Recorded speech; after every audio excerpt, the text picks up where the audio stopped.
Bueno, pues voy a tratar de explicar desde un punto de vista, digamos, amplio, general, lo que vendría a ser FinTech, ¿no? Situarlo en el mapa y luego, sobre todo, contar algunos detalles, bueno, más bien anécdotas, cosas, curiosidades, cosas que puedan interesar, ¿no? De cosas que, bueno, yo he ido viendo, me han contado, experiencias, ¿vale? El contenido principal sería eso, situarlo en el mapa y luego ir temática a temática explicando un poco en qué áreas de aplicación o en qué casos de uso existen y a través, como he dicho, sobre todo de anécdotas y un poco de, bueno, de teoría para el que le interese, y también dejaré algunos enlaces, links a sitios donde hay información bastante interesante. Bueno, primero, situarlo en el mapa, ¿no? ¿Qué es FinTech? La definición, digamos, más general o más común es aquellas actividades que impliquen la innovación o los desarrollos tecnológicos para el diseño, oferta y presentación de productos y servicios financieros. Entonces esto engloba un montón de cosas, ¿no? Evidentemente, una hora de charla ni queremos ni se puede entrar en todos estos campos. Entonces, tan solo nombrarlos un poco por encima y luego centrarnos, digamos, en lo que más nos interesa en Mática, ¿no? Que sería, pues, todas estas actividades o todas estas tecnologías relacionadas con el Big Data o la inteligencia artificial, ¿no? Pero bueno, FinTech también incluiría, por ejemplo, asesoramiento y gestión patrimonial, ¿no? Asesorar a cómo gestionar el patrimonio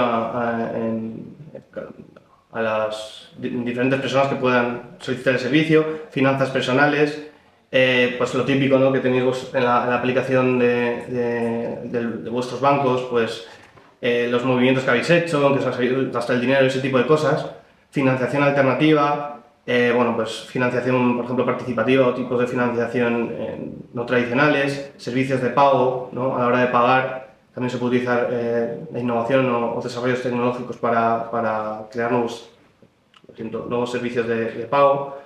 Luego Big Data, inteligencia artificial, la aplicación de la inteligencia artificial en todo esto, y luego también criptoactivos, ¿no?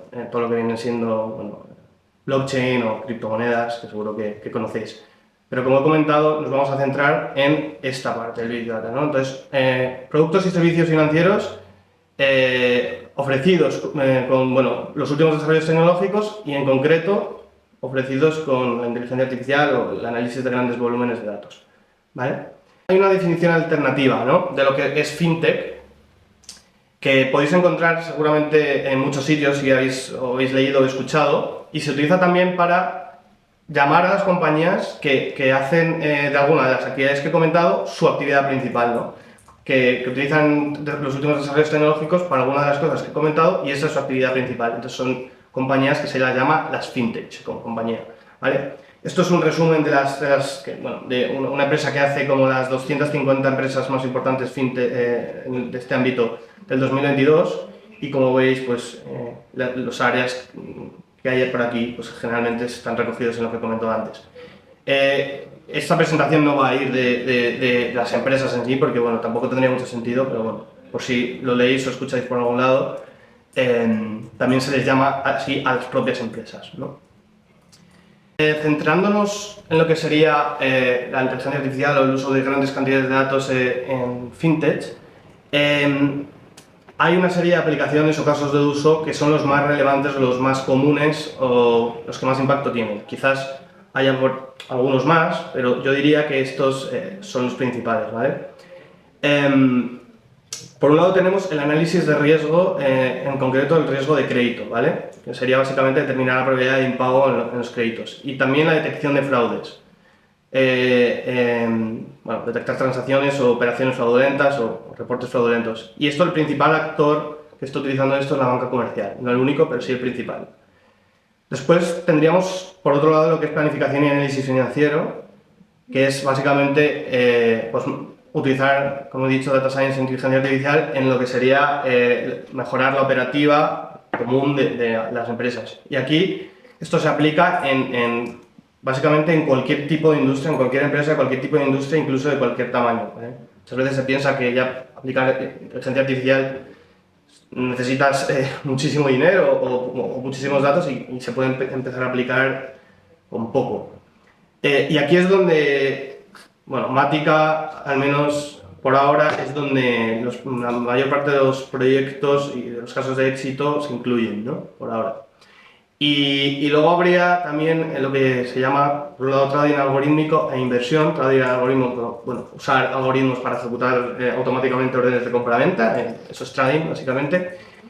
Y luego inversión, que es pues, invertir tu dinero, ¿no? Y utilizar inteligencia artificial para tomar las mejores decisiones posibles y que al final el retorno de la inversión sea el máximo, ¿no? Y en este área los principales actores pues están utilizando la banca de inversión, por supuesto, y los fondos de inversión, ¿no? Que son los que se dedican a esto principalmente. Bueno, y como he dicho, podríamos incluir los proyectos más exitosos en los que está actualmente Matica aquí, ¿vale? Entonces, bueno, me gustaría empezar a explicar ya cada uno de estos campos en concreto, un poco por encima y sobre todo con anécdotas y casos particulares. El primero sería, como he comentado, sería el análisis de riesgo de crédito. Y para aquí hay que entender primero que al final, cuando una entidad de crédito da un crédito, al final la tasa de interés es, digamos que es la recompensa que el prestamista o que la entidad de crédito recibe por asumir un riesgo, ¿no? Ese riesgo es subyacente a prestar dinero, entonces como asumes un riesgo, pues para que alguien lo haga necesita tener alguna recompensa, ¿no? Y entonces conocer el riesgo de antemano al final se convierte en algo fundamental, ¿no? A la hora de determinar pues qué tasa de interés poner o a quién, o si prestar dinero o no. Y en realidad este riesgo pues, está compuesto por una composición realmente de tres riesgos, que sería el riesgo de incumplimiento de pago, que es el riesgo asociado a la propia capacidad de devolver el dinero del prestatario, que es el que recibe el préstamo. El riesgo, bueno, aquí generalmente la inteligencia artificial y data science se utiliza para bueno, hacer regresión y clasificación y crear, digamos, métricas de credit scoring. Después el riesgo de concentración, que es el riesgo que está más asociado en lugar de al propio prestatario, está asociado a cómo distribuyes tú los créditos, ¿no? Si solamente te expones a una contraparte o a un solo sector, pues estás asumiendo un riesgo incrementado. Por ejemplo, tú solo prestas dinero a las empresas de la industria del metal y por alguna razón, o del acero, y por alguna razón pues, se descubre otro material y se deja utilizar el acero, pues evidentemente tienes un problema, ¿no? Entonces eso es un riesgo que hay que tener en cuenta. Y luego está el riesgo geográfico, que más que relativo al propio prestatario, es relativo al contexto del prestatario, de la persona a la que le prestas el dinero, ¿no? Y bueno, está asociado pues, inestabilidad política, regulatoria, desempeño macroeconómico. Perdona, aquí se me ha olvidado que las principales, en el riesgo de concentración, las principales técnicas, digamos, a nivel más técnico, sería descomposición, valores singulares y clustering jerárquico, ¿no? Lo que te permite es aumentar la diversificación de los créditos. Y luego lo que comentaba el riesgo geográfico, más asociado al contexto del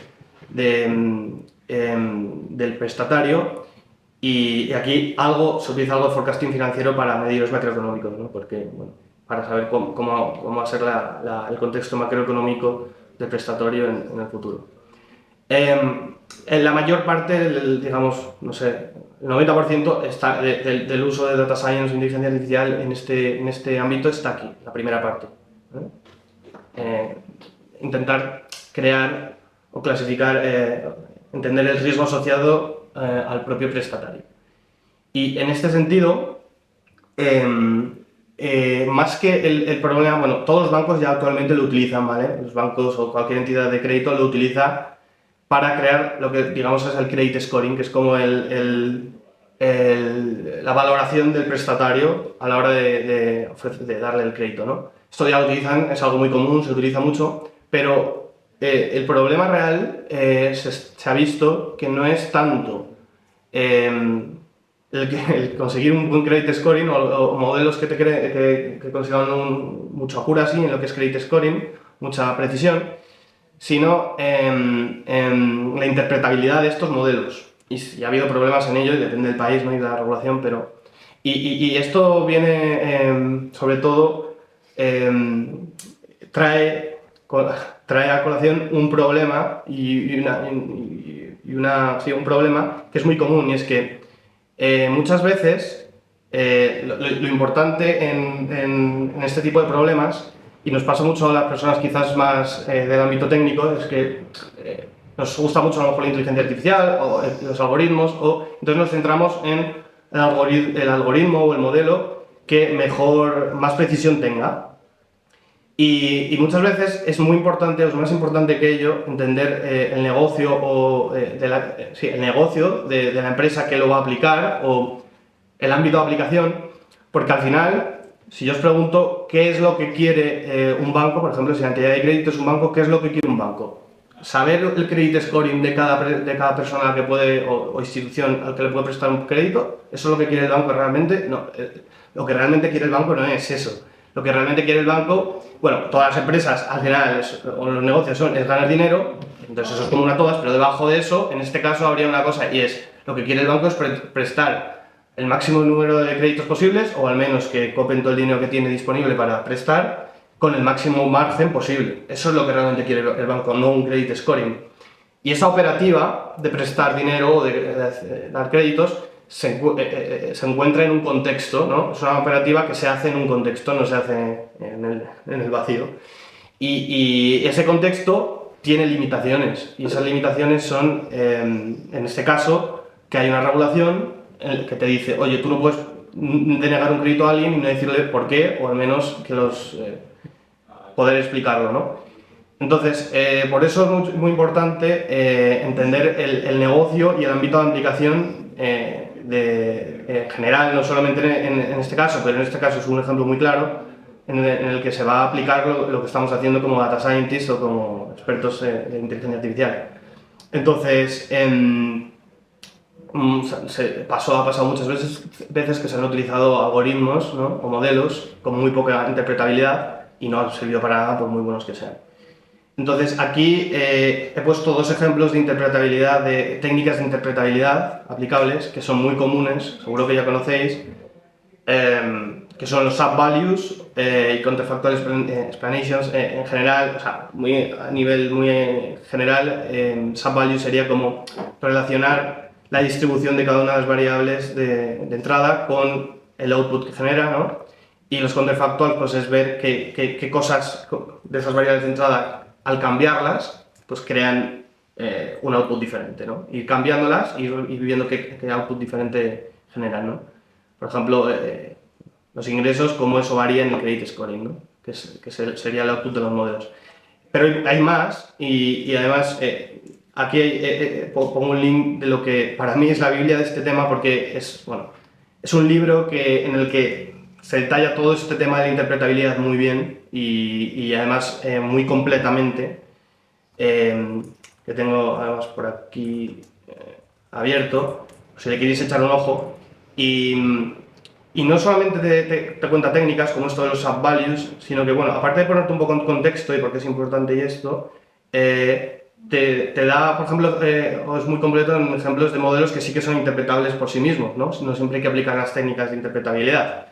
Entonces, quizás a la hora de resolver el problema, entendiendo cómo comentado el negocio realmente, donde va a ser aplicado y el contexto en el que va a ser aplicada la solución, no solamente tu algoritmo y ya está, pues quizás también pueda tener peso, que si es interpretable y más o menos obtiene los mismos resultados, pues mejor elegir uno interpretable si la situación lo requiere, ¿no? Como sería el caso de credit scoring. Y luego ya sí que te explica todo, los SAPs, los counterfactuals, redes neuronales, la interpretabilidad de las redes neuronales. Entonces, para mí este libro es, como comentó, la Biblia en este tema. Bueno, el siguiente ámbito de aplicación, que sería en la detección de fraudes, como he comentado, ¿no? A nivel técnico, la detección de fraudes prácticamente es muy similar, bueno, es un proxy de lo que podríamos llamar detección de anomalías, ¿no? A nivel técnico. Y algunas formas bastante comunes y clásicas de resolver esto han sido, bueno, isolation forest, clustering en general y autoencoders. Por comentarlas muy por encima y luego me detendré en autoencoders. Muy por encima es, bueno, Isolation Forest sería algo así como Random Forest, que es al final crear árboles, pero en este caso es parecido, pero lo que intentamos en este caso es aislar cada una de las entradas, digamos, de las muestras, ¿no? Y luego se calcula cuánta profundidad has necesitado en el árbol que se crea para llegar a esa muestra, y cuanta menos profundidad, pues más probable es de que sea un outlier, ¿no? Porque menos, digamos, particiones has tenido que hacer para llegar a aislar esa muestra. Muy por encima, ¿no? Luego clustering, aquí se utiliza muchos algoritmos de clustering, se puede utilizar cualquiera, y básicamente lo que tratas de hacer es, bueno, creas grupos y luego entre un nuevo dato, si su distancia a cualquiera de los grupos que has creado está por encima de un umbral, pues entonces puedes determinar que es un outlier, ¿no? Porque es como que no se parece a ninguno de los grupos que has creado. Y aquí hay un algoritmo de clustering que se utiliza muy poco, en general se tiene muy poco en cuenta, que son los mapas autoorganizados, que en este caso concreto de detección de fraudes, he leído varios artículos y papers por ahí y he leído información que los dan como bastante buenos en el caso de detección de fraudes y se utiliza muy poco, ¿vale? Y son redes neuronales, los mapas autoorganizados, pero es un tipo de red neuronal que se conoce muy poco. Entonces, si en algún momento alguien está en un problema de estos, que los tenga en cuenta. Y luego, luego están los autoencoders, ¿vale? Que es una aproximación más moderna. En concreto, los tipo autoencoders utilizan redes neuronales y básicamente lo que hace un autoencoder, a los que no lo conozcan, lo que hace es, tiene una señal de entrada, ¿no? Y de cualquier tipo, aunque aquí es una serie temporal, pero pueden ser diferentes tipos, la codifica en una representación de menos dimensión, es lo que haría un encoder. En el caso de los deep autoencoders, redes neuronales de varias capas profundas, y luego otra red neuronal coge esa representación en una dimensión inferior y la vuelve a reconstruir hasta obtener la señal de entrada original. Es decir, tienes una salida, una entrada, y lo que intentas es reproducir la salida idéntica. Entonces el error sería pues la diferencia entre tu entrada y tu salida, ¿no? Cuanto más diferente sea, pues más error. Entonces, ¿para qué queremos esto? Pues porque si tú entregas a un autoencoder con solamente datos que no son fraudulentos, ¿no? Que no hay ningún fraude, con muchos de ellos, y es lo suficientemente complejo para los datos que tienes, pues va a tener muy poco error de codificación y de reconstrucción, ¿no? Vas a conseguir que prácticamente lo que entre y lo que salga sea lo mismo y va a tener muy poco error. Entonces, cuando entra un dato que es una anomalía y que es distinto en alguna de las características que a los datos con los que has entrenado, el error de codificar y decodificar va a dispararse o va a subir por encima de un umbral que tú elijas, y de este modo pues sabes que es una anomalía, ¿no? Entonces, si tú solo entrenas, para eso necesitas datos ya clasificados, que sepas que no son anomalías. Si tú solo entrenas con anomalías, luego eres capaz de detectar, si solo entrenas con datos que no son anomalías, luego eres capaz de detectar anomalías. Y además, conozco un caso aquí, un banco español bastante conocido, que conocéis todos, en un mercado que creo que era México, que para ellos es un mercado muy importante. Pues para esta detección de anomalías están utilizando, pues, creo que clustering sobre todo, y había un tipo de fraudes que no eran capaces de detectar, y eran fraudes que estaban haciendo pues, mafias o grupos delictivos que estaban invirtiendo tiempo y dinero en entender o en al menos saber cuáles son las herramientas de detección de fraudes que utilizan los bancos. Entonces, pues crear operaciones o hacer operaciones que no fuesen detectadas o no fuesen detectadas con prontitud. En este caso en concreto eran que robaban pues como tarjetas de crédito o suplantaban identidad, y lo que hacían es pues hacer gastos y compras hasta que se daban cuenta y bueno, pues pero ya te habían, o que se denunciaba, pero ya te habían quitado mucho dinero y ya no eran capaces de rastrearlo. Entonces detectarlo rápido era importante. Y lo que ocurría es que con clustering, por cómo era ese tipo de, bueno, por toda esa investigación que ya había hecho un grupo criminal y tal, lo que ocurría es que con los algoritmos de clustering, pues al final no era que una de las dimensiones de los datos de entrada fuese muy extrema ni nada, sino que era una combinación de las dimensiones de los datos de entrada hacía que los grupos, los algoritmos de clustering convergían a hacer grupos en los que las dimensiones relevantes para detectar estas anomalías no eran muy relevantes en esos grupos que se creaban, ¿no? Rápidamente convergían, porque hacían grupos que de hecho existían, ¿no? Pero no en las dimensiones en las que ese tipo de fraude, las dimensiones importantes para detectar ese tipo de fraude. Entonces, bueno, no eran capaces, tenían que aplicar algoritmos muy distintos, con dimensiones distintas, hacer una pipeline muy larga de aplicar diferentes algoritmos de clustering, al final a lo mejor lo detectaban, pero tarde. Entonces, utilizando Tomcoders, este banco, esta persona me lo contó, que está en el equipo de este banco, utilizando Tomcoders, justo consiguieron que estas fraudes también se detectasen.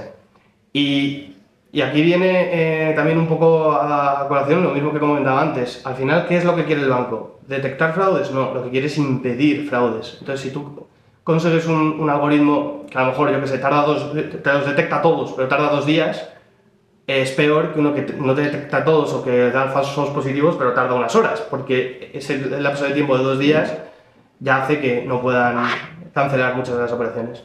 Entonces, por eso, otra vez, es muy importante entender, oye, ¿esto dónde se va a aplicar? Entender el negocio en el que se va a aplicar, cuál es y cómo se va a aplicar, ¿no? Antes de aplicar un algoritmo.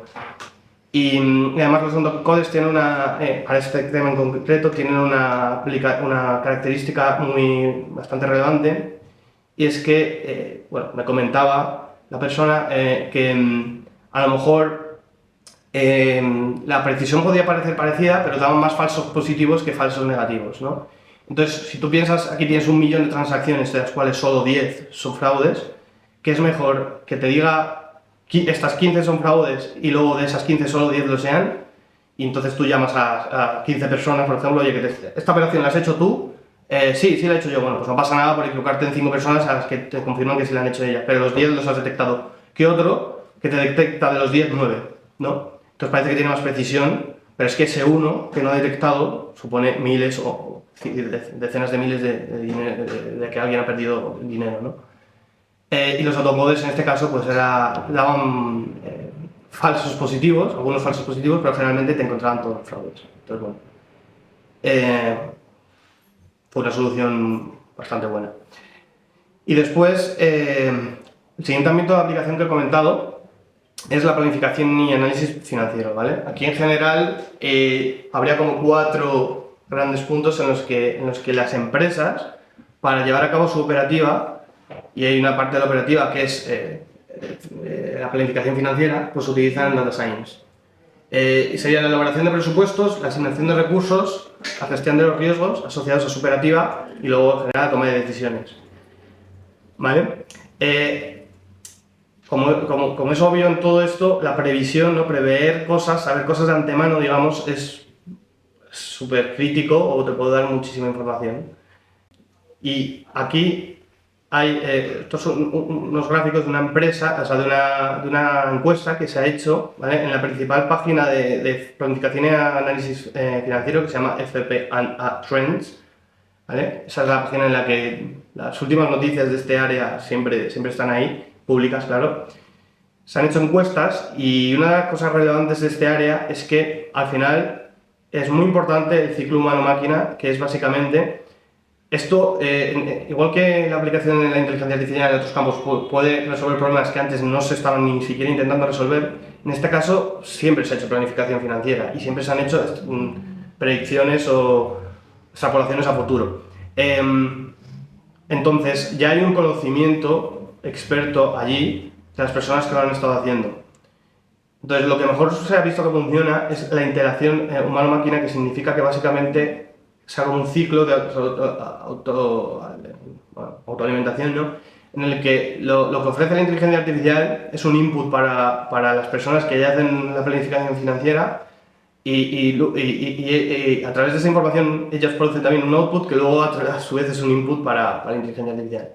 Y esto, según la encuesta esta hecha a 58 personas importantes y business leaders de este área, son las cosas que más importancia tienen, ¿vale? Como este es el caso en el que Matica tiene proyectos y ha tenido proyectos de éxito, yo creo que una de las mejores formas de explicarlo es a través de lo que está haciendo o ha hecho Matica, ¿no? Y bueno, básicamente, como ya he comentado, esto ya se estaba haciendo antes, había una extrapolación manual de los datos históricos. Lo que pasa es que ahora es mejorable, ¿no?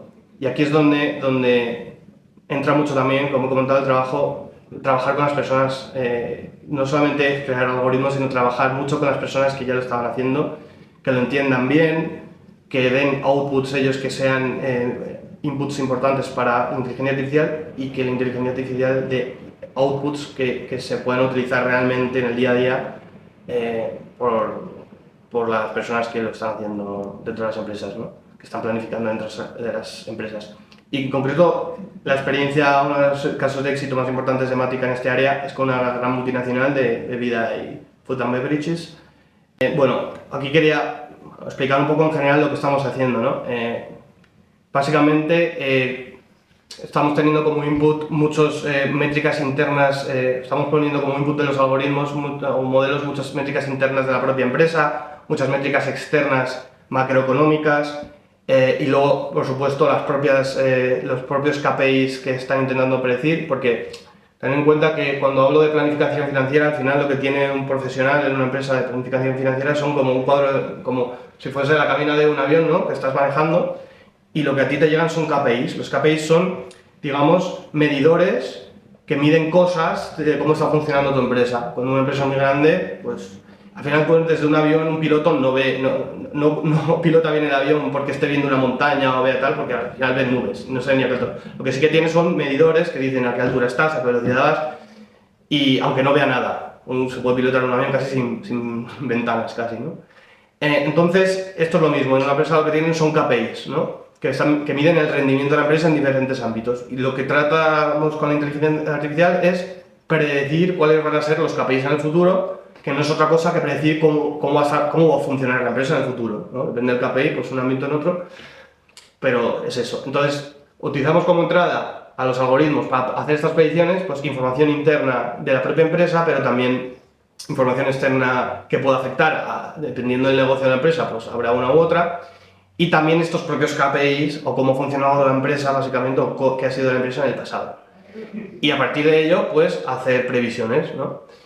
Entonces, y luego esas previsiones, por supuesto, las tiene que utilizar alguien, ¿no? Entonces, si las tiene que utilizar el piloto del avión, pues esas tienes que mostrar de alguna forma, y el piloto del avión, o en este caso los planificadores financieros, no tienen por qué saber de algoritmos ni nada. Dado que esto es algo que no es nuevo, que se lleva haciendo ya mucho tiempo, pero ahora, o desde hace un tiempo, se empieza a hacer con inteligencia artificial, tenemos las previsiones que se hacen o que hacen sin inteligencia artificial, y esto es muy bueno en este ámbito porque tienes un baseline.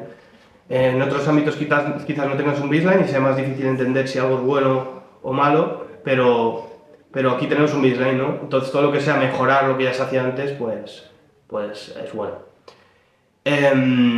Y resumiendo un poco, lo que ya estaba comentando, pues sería, cuando teníamos previsiones manuales, pues existían problemas, ¿no?, de sesgados, las personas tienen sesgos, se hace por equipos distintos, son sesgos distintos, no es que digas siempre tenemos este sesgo, sino los de un país tendrán uno, los de otro país otro, incompletas muchas veces, no tenían el detalle porque anualmente no podían llegar al detalle que querían, no estandarizadas del mercado, imprecisas.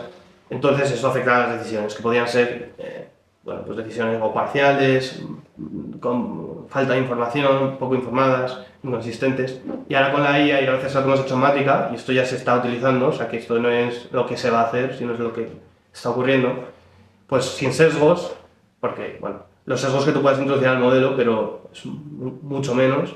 Y en el caso de forecasting financiero no es como en otros casos, que puede haber más. A más largo plazo, por ejemplo, más nivel de detalle, más estandarizadas entre mercados, porque se utiliza al final la misma lógica en todos los sitios, no depende de las personas del país en concreto, del mercado en concreto, más precisas. Por tanto, la toma de decisiones, pues sí se pueden ser más globales, que hagan uso de toda la información disponible y más consistentes a lo largo del tiempo, ¿no? Más explicables. Oye, ¿por qué hice esto? Bueno, pues seguramente por lo mismo que si lo hiciese ahora, por lo mismo. Y bueno, un poco He intentado tocar un poco todos los ámbitos, pero aquí hay un elefante, digamos, en la cocina que es, bueno, sí. Pero cuando hablamos de inteligencia artificial aplicada a las finanzas, ¿dónde está al final, invertir, ¿no? Trading, como un mago rico, ¿no? Que es, cuando tú le cuentas a alguien que estás haciendo, aplicando Machine Learning o inteligencia artificial en el ámbito de las finanzas, como que ves en su cara el símbolo del dólar, ¿no? Bueno, este se tiene que estar haciendo millonario. Bueno, pues también se aplica en estos ámbitos, pero bueno, primero quiero comentar un poco algunas cosas para que se entienda bien cómo se aplica y por qué, ¿no? Y para esto hay que entender un poquito qué es la inversión y qué tipos de inversión hay, ¿vale? Tradicionalmente, en este ámbito, en el ámbito de inversión en renta variable, ha habido un enfrentamiento muy fuerte entre dos formas muy distintas, ¿vale? De entender cuáles son los procedimientos o los fundamentos que te llevan a invertir exitosamente. Es como muy opuestas. Y esto es una guerra que lleva más de 100 años, desde que existe la renta variable o las bolsas, ¿no? Renta variable sería aquella inversión en la que haces sobre, por ejemplo, acciones de empresas, ¿no? En la que tú puedes invertir en una empresa, puede ir bien o puede ir mal, puedes perder dinero, pero puede variar en el tiempo, ¿no? Por eso es variable. Entonces tiene un riesgo asociado mayor, pero también unos beneficios mayores. Y renta fija sería, por ejemplo, un bono del Estado, ¿no? Tú inviertes en un bono y te dice el Estado, si prestas este dinero, yo te voy a devolver un 3% o un 5% cada año hasta que se acabe el trato que hemos hecho de 5 años. Y eso es fijo, ¿no? Pase lo que pase, te va a devolver un 3%, un 4% y no puedes perder dinero. Bueno, puedes perder dinero si el precio de la vida sube más que lo que te devuelven en interés, ¿no? Pero tú sabes perfectamente que va a ser un 3 o un 4%. Entonces, yo hablo todo el rato de renta variable, que básicamente sería invertir en acciones o en empresas, ¿no? Que bueno, pueden ir bien, pueden ir mal. Y dentro de esto, pues, como comentaba, hay como dos procedimientos muy enfrentados. Sería el análisis técnico y el análisis fundamental. En el análisis técnico, básicamente, se dice, y ahora explico esto que pongo aquí, ¿vale? De hipótesis del mercado eficiente. Se dice, bueno, se puede, solamente mirando el pasado, los precios, por ejemplo, de la acción de Coca-Cola en el pasado, intento encontrar patrones en la gráfica, en la serie temporal del precio, encuentro estos patrones y hago una predicción de cuál va a ser el precio en el futuro, y en función de esa predicción invierto o no, bueno, se pueden hacer operaciones en las que también ganas dinero si la acción, digamos, baja de precio, ¿no? No es solo invertir en la empresa, sino hay derivados que lo que hacen es que tú ganas dinero básicamente si la empresa baja, pero bueno, no nos vamos a meter ahí. Entonces no te importa el negocio realmente, tú solamente tienes datos, ¿no? Está un poco basada la idea de que es la psicología del mercado. Al final las acciones, el precio de las acciones es algo, digamos, humano, es algo social, y en todo lo que ponemos los humanos, pues la psicología influye, ¿no?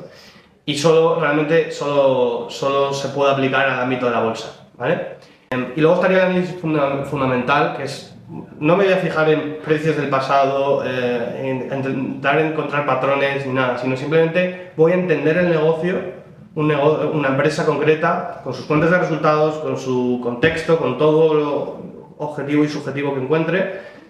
Entonces, una vez lo entienda, le voy a asignar un precio. Ya sabéis que las acciones de una empresa es básicamente coger la empresa y si tiene 100 acciones, pues dividirla en 100 trocitos, ¿no? Entonces, voy a decir, bueno, pues por ejemplo esta empresa vale 1.000.000 de euros, si hay 100 acciones en circulación, pues, o 1.000 acciones en circulación, pues calculas cuánto valdrá cada acción en función de la evaluación que tú has hecho, y luego compararla con el precio real del mercado en el que está esa acción, ¿no?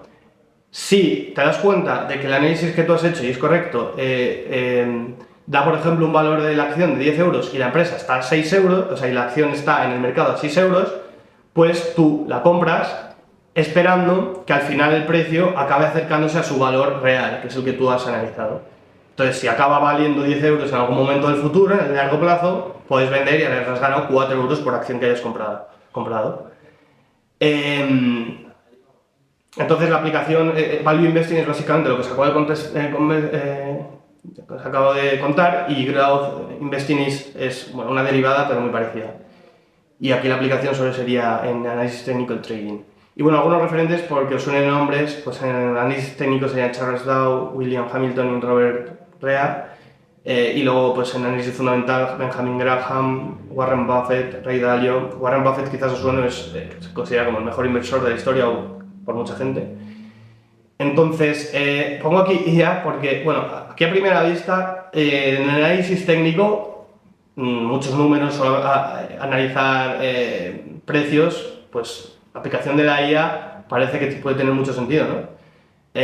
Aquí un poco menos, ¿no? Porque aquí ya entender un negocio es algo como un poco subjetivo, ¿no? Pero bueno, aquí por lo menos sí. Y bueno, hipótesis del mercado eficiente lo pongo aquí porque básicamente todo esto tiene un fundamento económico detrás, ¿no? La hipótesis del mercado eficiente lo que dice básicamente es que los precios, si se da la hipótesis, es que los precios reflejan absolutamente toda la información disponible acerca de una empresa, ¿no? En este caso. Entonces, si eso es verdad, esto realmente, el análisis fundamental no tiene ningún sentido. Porque claro, no va a haber ninguna discrepancia entre el valor real de la empresa y el precio. Entonces, solo quedaría tratar de hacer previsiones a futuro de cómo se va a comportar esta empresa. Pero si no es real, porque luego hay diferentes grados, ¿no? La hipótesis del mercado eficiente débil, que dice que solamente la información pública, o que no, bueno, diferentes grados, ¿no? Entonces, si esto no es real del todo, pues entonces sí tiene sentido el análisis fundamental. ¿Vale? Entonces, en función de dónde te coloques esta balanza, que es al final una hipótesis de la teoría económica, pues te puede tener más sentido una cosa para ti, otra o ninguna, o ningún sentido alguna de ellas. Entonces, yendo un poco rápido con la teoría, análisis técnico, que es, digamos, lo que he comentado, ¿no? Es solo analizar el precio, las tendencias. Bueno, pues la realidad, bueno, la teoría es la que os he comentado, pero lo que ocurre es que hay mucho humo, porque es muy simple, ¿no? Joder, tengo el histórico de precios, no tengo que entender casi ni de economía. Entonces, con esto voy a ganar dinero. Entonces, hay mucho humo. La realidad es que es difícil encontrar inversores consistentes a largo plazo, un análisis técnico. Y bueno, y si aplicas algo de IA, sería sobre todo forecasting de series temporales, ¿no? Y bueno, pues aquí métodos muy avanzados para forecasting de series temporales, redes neuronales LSTM, Temporal Fusion Transformers se están aplicando. Pero bueno, como estoy diciendo, hay mucho humo.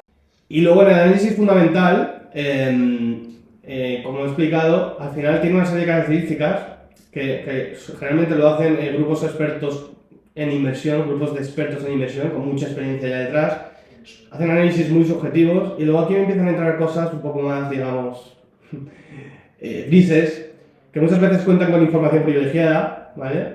Que no es conocida por todo el mundo. Por ejemplo, si eres amigo de un político que va a poner una regulación que va a afectar a cuál desempeño de esa compañía, pues... Luego utilizan muchas veces métodos no convencionales para influir en el mercado. Bueno, pues si también soy amigo del político y le digo, pon esta ley que va a joder a este tipo de empresas, pues yo puedo invertir en corto, digamos, es ganar dinero cuando la empresa baja de valor y pues... Y luego, muchas veces también hay intereses o motivaciones ajenas a la propia inversión. Es decir, yo quiero invertir en este sector porque quiero que este sector sea fuerte en la sociedad por mis convicciones o mi ideología. Entonces, todo este tipo de cosas hacen que, bueno, la IA otra vez aquí lo tengo muy complicado, ¿no? Porque es que estamos hablando de cosas, bueno, si tengo información privilegiada ya está, ¿no? Y aplicar inteligencia artificial. Y la diferencia que comentaba entre Value Investing y Growth Investing. Value Investing es básicamente justo lo que he comentado antes, invierto en algo que está infravalorado y espero a que su valor refleje la realidad en algún momento. Y Growth Investing también utiliza el análisis fundamental para entender la empresa en sí, pero lo que hace es también entender el contexto y decir, mira, aunque esta empresa no esté infravalorada, en este contexto concreto que se va a dar ahora, o que se está dando, estas empresas tienden a ganar mucho dinero. Entonces, pues, por ejemplo, después de una crisis, el tipo de empresas de este sector suelen ir muy bien los primeros años, ¿no? Entonces, pues aprovechas este momento, digamos, de la economía para invertir en ellas y ganar dinero, o lo contrario, ¿no? Entonces, además, añadido a esto, esta es la realidad en datos del mundo de inversión, ¿vale? Y es que superar el mercado invirtiendo en renta variable es imposible, es muy difícil, ¿vale? El 90% de los fondos de cobertura tienen un rendimiento inferior al SP500. ¿Qué es el SP500? El SP500 es simplemente coger las empresas más grandes de Estados Unidos, básicamente, y crear un índice con ellas un poco ponderado por su volumen y tal. Entonces, esto es justo lo que no es, sí que es renta variable, porque esas mismas empresas pueden aumentar su valor o disminuir y puedes ganar o perder dinero, pero no es inversión activa. Tú no decides invierto aquí o invierto allá. No, esto es una fórmula matemática, las 500 más grandes, las ordenas de mayor a menor, coges las 500 y ya está. ¿Vale? Pues el 90% de los fondos de gestión activa tiene un rendimiento inferior a simplemente hacer eso. Y eso lo puede hacer, digamos, cualquiera, ¿no? Cualquier fondo. No necesita ni gente trabajando, más que uno que gestione las cuentas del fondo y tenga allí una sede. Pues el 90% es peor, los fondos son peores a esos. Y luego más hay comisiones y tasas altas. ¿Vale? Y aquí una noticia, por ejemplo, aunque en este año en el de la noticia haya, para que veáis que el cuento es real, ¿no? Haya habido éxito en algunos fondos, pues sigue habiendo una diferencia abismal. Hay un underperformance, ¿no? En el performance de estos fondos. Y aquí algunos, bueno, pues lo que veis aquí súper bien es el S&P 500, que es no hacer nada prácticamente más que invertir en las 500 más importantes, y luego fondos importantes de gestión activa, muy por debajo, ¿no? Entre el año 2011 y 2016. Y esto es un histórico de la media de todos los fondos, ¿vale? Si ya era difícil, aumentando es difícil aplicar IA en este ámbito, pues si encima casi todo el mundo pierde dinero aquí, pues casi imposible, ¿no? Bueno, y aquí se surge una pregunta, y es ¿por qué existe entonces la industria, ¿no? De los fondos de inversión libres y que el 90% pierden? Bueno, pues básicamente, bueno, es una industria de 4,5 billones europeos, es decir, trillones estadounidenses de dólares de grande, ¿no? Por ejemplo, la industria de los ordenadores es de 400.000 millones en 2022 y solamente la de los fondos era de 4,5 billones en 2021. Entonces, ¿por qué existe tan grande además? Bueno, pues porque hay un 10%, he dicho un 90%. Entonces hay un 10% que sí gana dinero, ¿vale? Más que el mercado, más que digamos, la media del mercado. Además, siempre hay gente que se cree más lista que nadie, ¿no? Y creen que ellos van a elegir los fondos en los que, bueno, pues que sean siempre de ese 10%. Y luego también porque es una forma de proporcionar, o sea, el mercado cumple una función más allá de la meramente gente invirtiendo para ganar dinero, sino que es que o sea, hay gente intentando ganar dinero, pero eso a su vez proporciona liquidez. La mayoría de empresas cuando salen a bolsa lo que buscan es liquidez, dinero para invertir en su negocio y que su negocio crezca y den más servicio, ¿no? A la sociedad. Entonces cumple una función económica. Entonces, no hay nada que hacer, ¿no? Pongo aquí, esto no es industria para la IA. Por todo esto parece que no. Bueno, pero ¿y si sí, no? ¿Y si sí que hay algo que hacer? Y aquí os voy a poner un vídeo que os puede impactar. Renaissance Technologies is the most profitable hedge fund in history.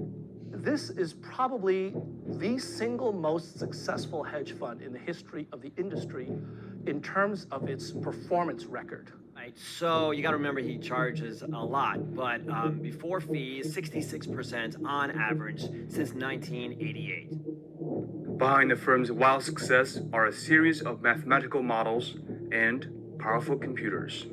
Parece ser que es que en ese 10%, que además, por cierto, de ese 10% que he dicho que sí ganan, el 9%, digamos, son fondos de inversión con análisis fundamental y solo 1%, digamos, utilizando solo métodos numéricos. Bueno, pues en ese 1% está un fondo que se llama el Medallion Fund de una empresa que se llama Renaissance Technologies, ¿vale? Este es el S&P 500, lo azul, y lo negro es el fondo medallón de esta empresa, de este fondo, bueno, sí, esta empresa. Y como veis, bate al mercado, no es que lo bata, es que vamos, es muchísimo mejor que el mercado, ¿vale? Y quien está detrás de este fondo es Jim Simons, ¿vale? Que quiero poneros un poco en contexto de quién es esta persona, ¿vale? James Simons es un matemático, pero es que además no es un matemático cualquiera, ¿vale? Es un matemático de la élite de las matemáticas, o sobre todo cuando se dedica a las matemáticas, ¿vale? No es cualquier matemático, aparte, bueno, tiene trabajos que han valido premios muy importantes de matemáticas en el pasado, muy buscados. Luego tiene, incluso, bueno, tiene aquí una teoría, ¿vale?, que lleva su nombre, y esta teoría se está utilizando actualmente en física teórica, en teoría de cuerdas, ¿vale? O sea, estamos hablando de un matemático de un nivel extraordinario que, por ahí ha dicho en alguna entrevista, que llegó un momento en el que, bueno, le preguntaron, oye, ¿cuál es el problema que crees que se puede resolver o que puedes resolver con matemáticas más complejo que existe? Práctico, ¿no? Un problema práctico, no tanto teorías, fundamentos. Y pensando en esa pregunta, acabó llegando a la conclusión, o mucha gente llegaba a la conclusión de que era precisamente la inversión en bolsa. Hasta que él llegó, nadie era capaz, como he dicho, o casi nadie, de ganar dinero consistentemente en el tiempo. Y es que es un problema extremadamente complejo. Pero claro, tenemos al uno de los mejores matemáticos del momento, esto empezó a hacerlo a finales de los 80, intentándolo. Y sobre todo, no solo es que era muy buena matemático, sino que estaba muy involucrado, digamos, en la élite de las matemáticas y conocía cada problema, cuál era, o matemáticas o de este ámbito, quién lo podía resolver, ¿no? Eso es muy importante. Estaba muy bien ubicado y ante cada problema conocía a la persona más indicada en el mundo o que más conocía o podía conocer cómo resolverlo, ¿vale? Entonces, los resultados de este fondo bueno, son los únicos que han conseguido rebalancear esta guerra, ¿no? Esta guerra ya estaba perdida para el análisis técnico, digamos, aunque le ha dado una vuelta de tuerca que ahora os comentaré. Son 66% de rentabilidad anualizada, el S&P 500 que hablaba que era el mercado y tal, históricamente está en torno al 8% de media. Esto significa que si hubieses invertido $100 hace 30 años ahora tendrías 400 millones de dólares. Nada de análisis fundamental, esto es matizable, más bien, bueno, no tiene prácticamente nadie o nadie de finanzas, economía o economía entre sus filas, tan solo perfiles técnicos, ¿vale? Son trabajadores en este fondo. Y una cosa muy importante, aparte de ganar dinero, es que probó que existen patrones ahí en los datos, en los números, incluso solo en el precio, que se pueden utilizar, ¿vale? Bueno, básicamente esta es lo importante. Esto es Berkshire Hathaway, es el fondo de inversión de Warren Buffett, que es la persona que antes os he comentado que es considerada de los mejores del mundo en invirtiendo. Eso es lo rojo y este fondo es lo azul, ¿vale? Y aparte de que sea mejor que el mejor de los de inversión fundamental, es que encima, en crisis como la de 2008, como por value investing, como por cómo he comentado que funciona, tú inviertes en empresas. Si todas las empresas pierden valor, tú vas a perderlo. La cuestión es cuando pierden valor, perder menos que el mercado, y cuando ganan todas, o ganar más que el mercado por la selección que has hecho de ellas, ¿no? Esto es lo que hace Warren Buffett. Pero es que incluso en las crisis puedes ver que cuando el mercado baja, él no tiene por qué bajar, ¿no? Porque él no invierte solo en empresas, sino también invierte en estos derivados que he comentado, bueno, el fondo, que puedes ganar dinero incluso cuando las empresas pierden dinero, ¿vale? Entonces, ¿cómo lo hace, no? La pregunta del millón. Bueno, pues aquí la respuesta no es quizás tan entusiasmante como podría ser. Y es que generalmente se busca, ¿cuál es el algoritmo, el modelo, la receta mágica que utilizan? Y realmente son muchos factores agrupados en tres los que han llevado al éxito, y esto ya está muy comentado, ¿vale? Evidentemente no te dan a dar la fórmula porque entonces... Pero son tres factores agrupados en... Aunque es análisis técnico basado en un principio en análisis técnico, realmente es inversión cuantitativa, que es una vuelta más, y es, utilizan el precio, pero no solo el precio. Entonces tratan de cuantificar todo. Desde el principio lo que trataron de hacer es cuantificar todo, incluso lo que los análisis fundamentales hacían, pero en lugar de ser algo subjetivo, dieron por hecho que eso realmente provenía de alguna información que ellos tenían en su cabeza o en su experiencia, entonces lo empezaron a cuantificar. Entonces, aparte del precio, utilizan un montón de cosas. Esto ahora puede parecer obvio, porque bueno, ahora tenemos algoritmos y por supuesto utilizan los últimos algoritmos que van saliendo, los modelos. Pero ahora hay algoritmos que tú das un texto y estos son capaces de, digamos, tragárselo, ¿no? O una imagen, pero es que esto hace 30 años no era tan obvio. Tratar de cuantificarlo todo y utilizar modelos que utilicen toda la información disponible. Una noticia, le das una noticia y ahora, bueno, como está el NLP, pues muy fácil, ¿no? Pero hace 30 años no lo era. Después, aplicamos desde muy al principio Machine Learning cuando nadie lo hacía. Entonces, nadie ahora tiene 30 años de experiencia haciéndolo. Y esto es muy importante porque en estos 30 años han ido acumulando métricas avanzadas, personalizadas, recolectando información, que eso es realmente el valor que ahora mismo tiene esta empresa y este fondo. El valor más que en el algoritmo y modelo en sí se concentra en toda la información que han ido recopilando, que es inputs para luego sus modelos, ¿no?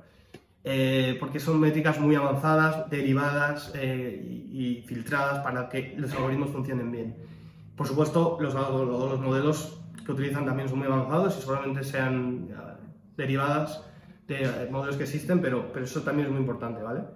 Y luego también, no solamente, quieres predecir el precio de algo para invertir, ¿no? Sino que hay muchos más procesos involucrados en una inversión. Es decir, tú al final, y volvemos al problema que ya he repetido por tercera vez, pero es que vuelve todo el rato, tú no quieres saber precios, tú lo que quieres es ganar dinero. Y eso es distinto, porque tú puedes saber el precio de una acción dentro de un minuto, pero hay una operativa involucrada en eso, y es comprarla, etc. Y eso pues, o cuesta dinero, o... Entonces, toda esa parte, muchas veces no puedes comprar el precio que existe, que está, no puedes comprar todo lo que quieres a un precio en concreto. Entonces, toda esa parte fue involucrada en su modelización del problema. No solamente se consideraron en precio y precios, sino en todo el proceso de inversión.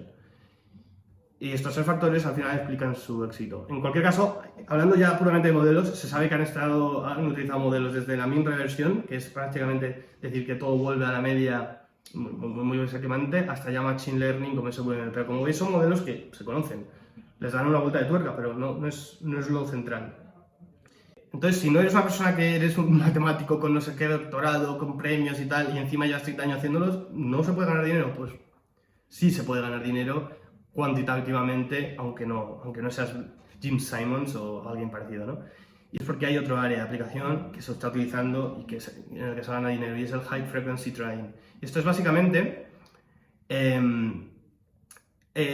hacer operaciones en lapsos de tiempo extremadamente cortos. Y aquí lo que se aprovechan son patrones que no tienen nada que ver con ninguna consideración económica, sino con la propia operativa del mercado, con cómo funciona una bolsa. Porque al final, aquí una explicación, porque se habla muchas veces del precio de las acciones, ¿vale? Pero ¿qué es el precio de una acción? O sea, ¿qué es que Coca-Cola valga su acción $11, por ejemplo? ¿Qué es realmente eso? Bueno, pues eso realmente, si tú miras el precio de la acción de Coca-Cola, que valga $11, lo que significa es que la última transacción entre una persona que vendió una acción de Coca-Cola y una persona que la compró fue a $11. Y se están haciendo transacciones como esta continuamente. Entonces, aunque tu tasa de refresco donde lo mires no sea en milisegundos, realmente se están haciendo en milisegundos. Entonces, eso es el precio de una acción, ¿vale? Entonces, lo que hay básicamente son en la bolsa órdenes de compra puestas, órdenes de venta puestas. Mucha gente quiere comprar a X precio, a muchos precios, y mucha gente quiere vender a muchos otros precios. Y cuando una orden de compra coincide con el precio de una orden de venta o está por encima de ella, se ejecuta automáticamente la orden, ¿no? Yo quiero comprar a 10 y hay una orden de venta a 10, o incluso hay una orden de venta a 9. Pues esa persona va a estar encantada de no solo vender a 10, a 9, sino a 10, entonces se ejecuta automáticamente.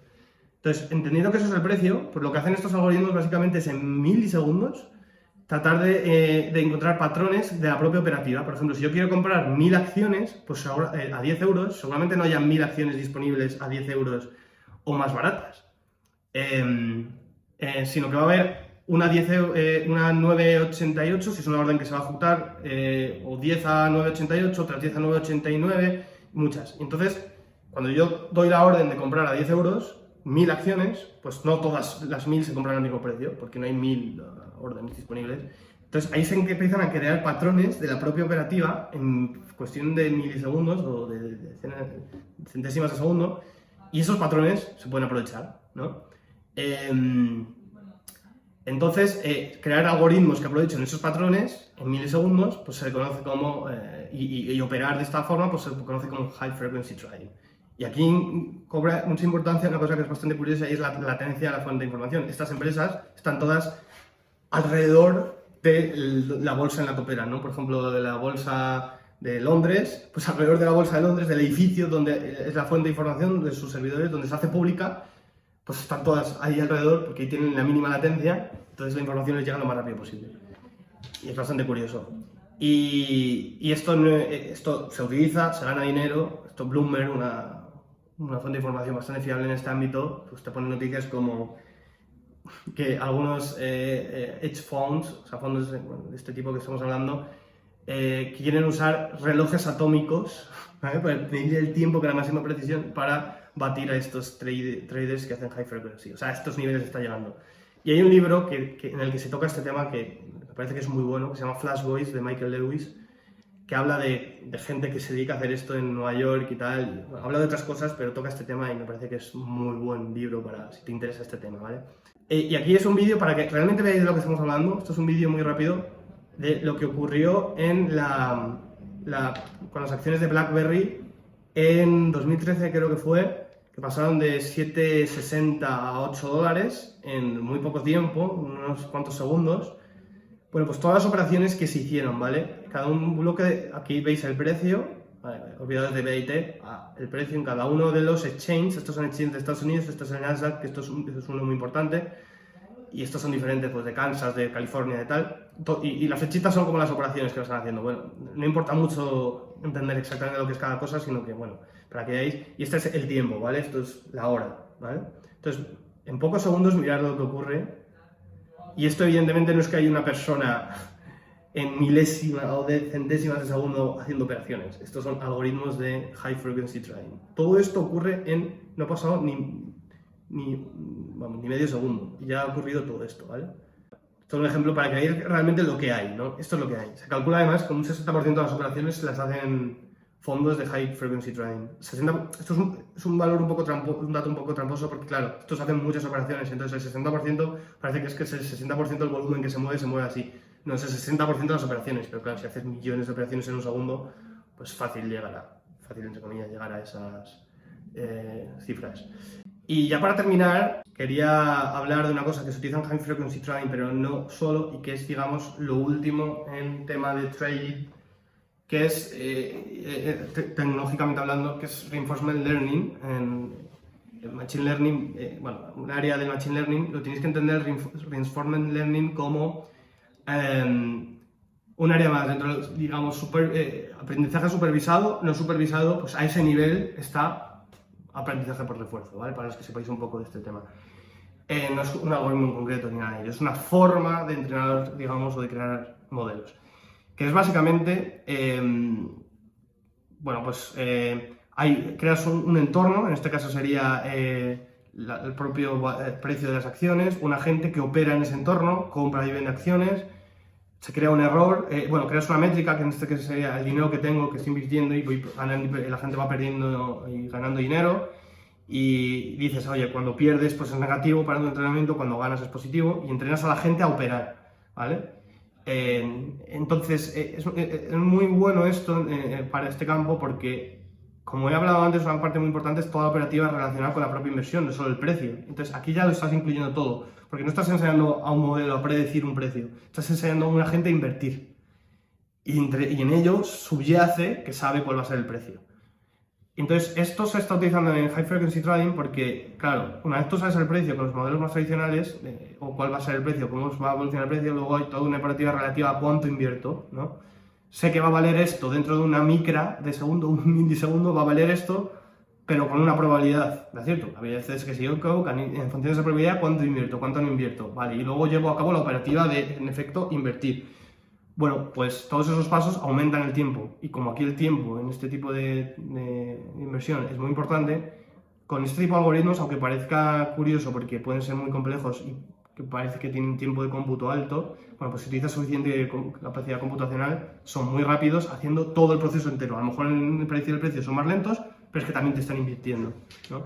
Y entonces, pues se están utilizando, pero no solo se utiliza en High Frequency Trading, tú lo puedes utilizar en trading de no alta frecuencia, ¿no? También se están haciendo estudios en ello y, bueno, digamos que es un método bastante innovador en este campo. Y esto sería todo, evidentemente.